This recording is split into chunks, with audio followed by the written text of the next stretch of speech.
Hello everyone, myself is Supriya Ambarkar from Walchand Institute of Technology, Solapur.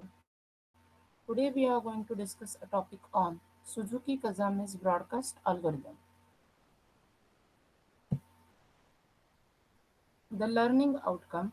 At the end of the session, students will be able to learn the working of Suzuki Kazami's broadcast algorithm.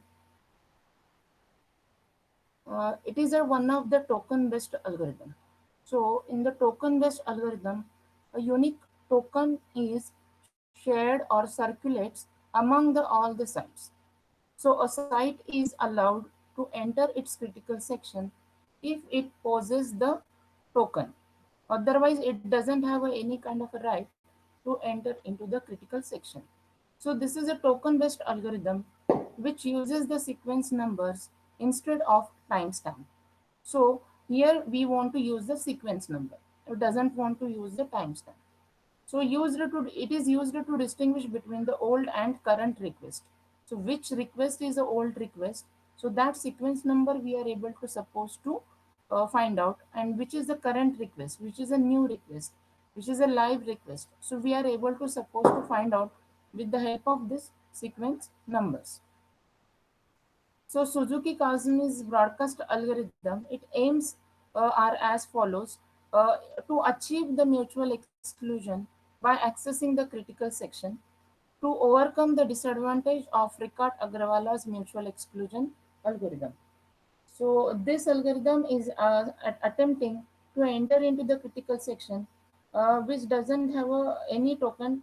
Then he has to broadcast a request message for a token to all the other sites, and the site that which having holds the token, that only enter into the critical section. So as an introduction, I want to say, if a site want to enter into the critical section and it does not have a token, then he want to broadcast a request to for a particular token to all other sites who having that token. A site which poses a token send back to that particular requested site the receipt of that request message. If a site receives a request message when it is executing the critical section, it sends the token only after it has completed the execution of the critical section. So he want to release that particular token. This is an introduction part. Then, as in continuation, this algorithm must efficiently address the following two design issues. So, what are that two design issues? First, how to distinguish an outdated request message from a current request message. How you are able to suppose to find out distinguishing. Then, how to determine which site has an outstanding request for the critical section. So we are able to suppose to determine which site has the outstanding request for the critical section. So we are able to suppose to find out these two design issues in this algorithm. The first design issue which we want to address is as follows. We have to handle a request message of a site sj has the form request j comma n, where n is equal to n1 comma 2 and so on. It is a sequence number which indicates that the site sj is requesting its nth cs execution. A site si keeps an array of integers, that is an array of integer Rn 1 to n, where the Rnj denotes the largest sequence number. So second j denotes the largest sequence number which receives an request message so far from the sj site. So we have to keep that track. When a site si receives a request from j and a j message and it sends the particular array of integer rn, then maximum of that we have to consider which number is maximum sequence number. When a site si receives a request from j message and request is outdated in that array of integer, then it should be the greater than that particular n sequence.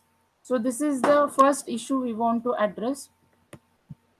In terms of second issue, The token consists of a queue of requesting sites q, capital Q, and array of integers, that is ln, 1 to n, where ln of j is a sequence number of requests which site sj executed most recently. So most recently sites we want to consider in terms of this particular algorithm. After executing its cs, a site si updates ln and is equal to rn of I to indicate that its request corresponding to the sequence number Rn has been executed. So we are able to suppose to find out which request has been executed. At site Si, if Rn of j is equal to ln of j plus 1, then site Sj is currently requesting to that particular token. So advanced new request is going to made available. So in this algorithm has been divided into requesting, executing, and again releasing the critical section. In requesting critical section, if requesting site SI does not have the token, then it increments its sequence number by 1. So whatever the and sends that request to all other concerned sites. When the site SJ receives this message, it sets Rn of j of I to maximum of that particular number. Then if Sj has an idle token, then it sends that token back to the Si and with the incremented value of ln plus 1. But this is for requesting the critical section.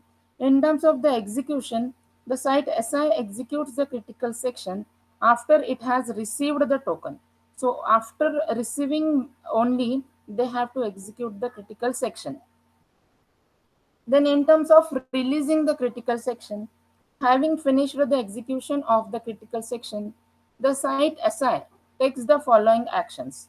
What is that actions? It sets the ln of I element of token array is equal to rn of I. So he has to set that token array.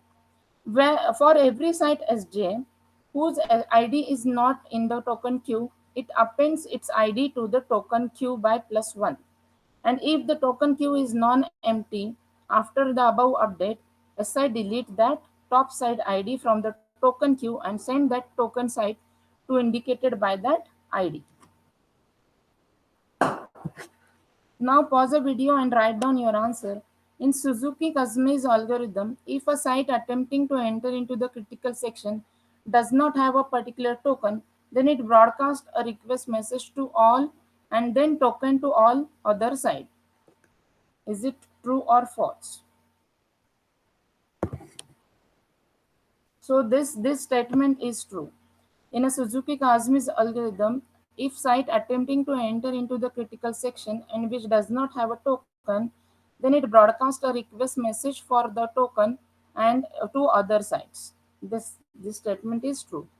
Now corrections of this algorithm.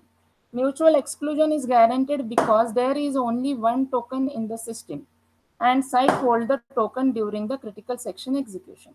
So theorem is there for correction. Request the site enter into the critical section in a finite time only. So the proof, token request message to a site SI, reach other site in a finite time only.